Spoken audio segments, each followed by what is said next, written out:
O to be an apiarist. They're like a gardener, like a honey gardener. We get suited up to avoid a sting. Considering putting a beehive in my backyard, but I don't know anything about it, so I thought I should probably have a look at a beehive, which I've never seen in my life up close. And while we look a bit like aliens that landed, there's nothing foreign about the work happening at the Hive Box on Starkey Farms on Maryland's Eastern Shore. What they're trying to do is they want to collect as much honey as they can for next winter.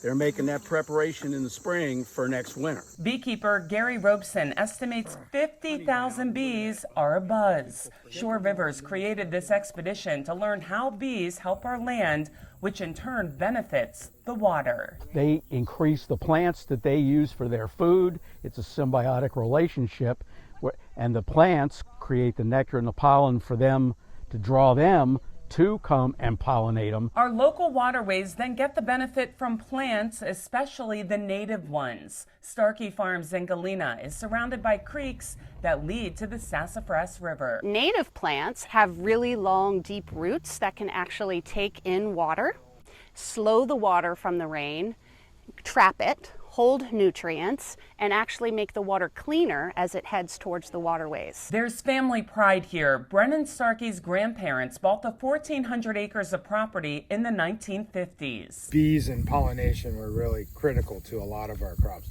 And along with the help of ShoreRivers, Starkey put in a retention pond to trap what we don't want to hit the water. You see how much damage you can do when you don't try and slow the water, and it's a pretty big drainage area that it's preventing the nutrients and the sediment from going into the creek. As a landowner, I'm really excited that we have a healthy bee population. To me, that's like a validation that we're farming well, that we're not killing everything with the pesticides that we use. We're all learning what goes into caring for the bees that help the land. That the process is more complicated than I thought it was. It's pretty intense, and you really have to be committed when you get involved with this. It's not something you just like, oh, nice hobby, because you have to tend to them. It may be something Sandy Huffer decides to do on her own property. We try to offer our supporters and potential new supporters to our organization an opportunity to explore the watersheds that they live on